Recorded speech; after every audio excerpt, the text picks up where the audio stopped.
Hello guys and welcome to SteveKnows. Today is a good news, bad news day with more Facebook drama, but this time with the EU, additional barriers to entry for SideQuest, and some good things as well, such as new games, Facebook Connect predictions, and so much more. So let's begin, let's get started. This one is a sad story because I want it so badly, but I guess I'll just have to go visit a zero latency arcade, which is about 110 miles away, so it's doable.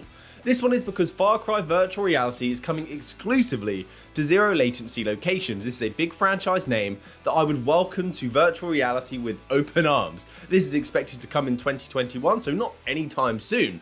The trailer reveal looks so awesome. You see a free roam, room scale experience with rifles, which I'm sure have feedback as well, taking out enemies, clearing out base camps in Far Cry. So it's not a full campaign single player experience with the online multiplayer, but it's definitely a step in the right direction. Hopefully they can build upon this and create something, the next Half-Life Alyx kind of game. So this one is some great news for many of you. One of the most popular computers in the world, of course, is the Mac Pro or the Mac desktop, but you guys have been limited in the virtual reality space because perhaps you have an Oculus Quest and a Mac, you've not been able to use your headset as a workstation wirelessly with virtual desktop. If you have solved that problem, please let me know down below because I'm interested. So Virtual Desktop is now releasing an update for the application that will be out this fall. It's going to add support for the Mac OS. So the beta for this application that supports this is available right now. As the developer tweeted out on the 9th, Virtual Desktop is coming to Mac OS this fall for Oculus Quest, Oculus Go, and Gear VR if you still have that. I'm releasing a beta today compatible with Mac OS. Is it Mojave? Or later. Join our Discord to give it a try and give us some feedback. So Guy Godin is a great guy. He created this application. He's the developer of it. So thank you. This will enable you to transform your Quest headset into a workstation, but it will not support the PC VR streaming capabilities for now. The beta is on the Discord server and I'll leave a link down below. So a new game just released for the Oculus Quest, which is HoloPoint. It just released for only $10.99, which is around $15 on the Oculus Quest system. This is a game you may be familiar with. It's not a new title, it's a port. It has a bow and arrow mechanic where you shoot targets, ninjas and samurai, but you have to be skilled and be very accurate, fast and precise. The game only lets you progress if you're of a certain skill. And they also boast that only the most skilled players will be able to reach the final level. Now that is a challenge. A disclaimer as well, the game warns you to take breaks and to breathe whilst playing. Enough said. So this one is a big announcement around virtual reality MMO RPGs that's going to be cross-play and available to play on the Oculus Quest and the PlayStation VR platform, and you may have heard of it because it's called Zenith or Zenith. Either way, here, that's our cleaning company. So they just released a new trailer showing off the large, expansive world of this game. In the trailer, it showed off the world that you'll be able to explore in, and it looks stunning. It has a really great, appealing vibe to it. It's visually bright, really bright colors, stunning environments, and it has a variety of enemies. In the trailer, we also see a variety of mechanics as well, such as rock climbing the environment, hinting at mass exploration vertically and horizontally, so we'll be able to find additional loot, hopefully. There's also magical abilities, close combat, defensive blocking. It's come a very long way since this title was first announced, and I can't wait to see its final release in 2021.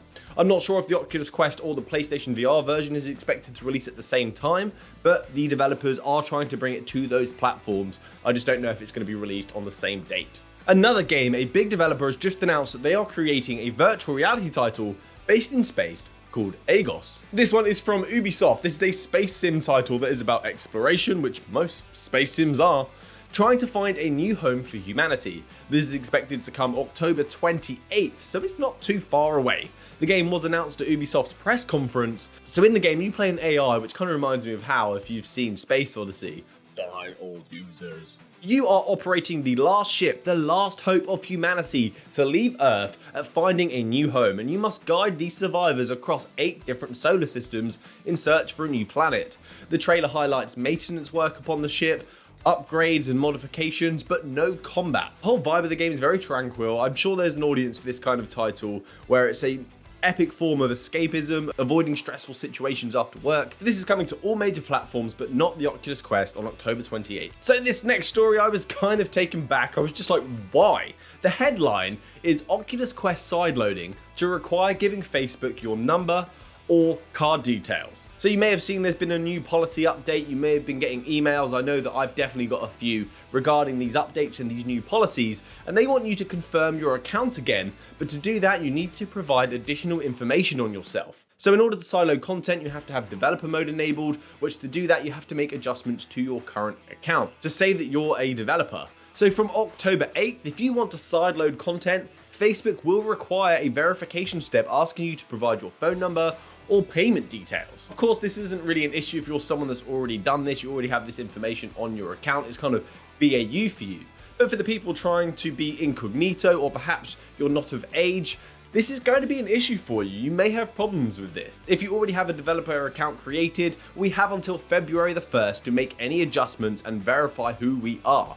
For me, this isn't as bad as it seems, because as you may already know, or perhaps not, Facebook are actually looking at creating another application store where we can access content that's in beta, pre-release, stuff that's not available on the official store like we do now with SideQuest, but on a more official channel. SideQuest themselves advocated this, so it would mean that you could access apps, custom content, games that are not approved on the official store, but all within your headset without having to connect to a computer and then transfer all the data that way. I believe these steps, these changes are steering towards that goal, because the SideQuest CEO said this himself. At SideQuest, we have a 5-step process for users to sign up and get access to content. These steps make it much harder for users to set up SideQuest, which hurts the overall discoverability of content on the platform.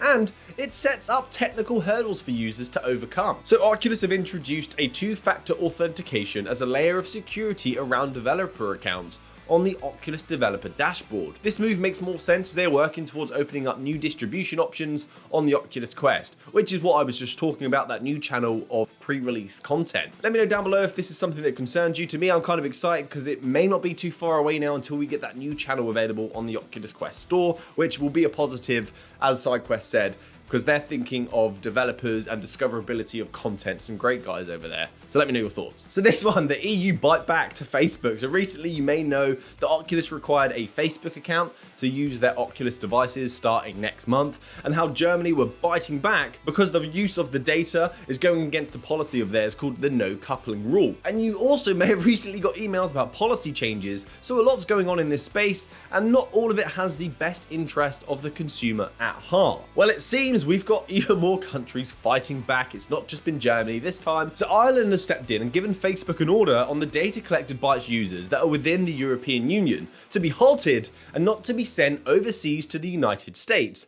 This is due to the recent policy update in July, very recent, stating that you can't send EU data to American soil due to the lack of control the EU would have over American legislation and data use in the United States. Because the USA doesn't have the same data restrictions as the EU, and they apparently don't even have a national policy. The policies are done by sector.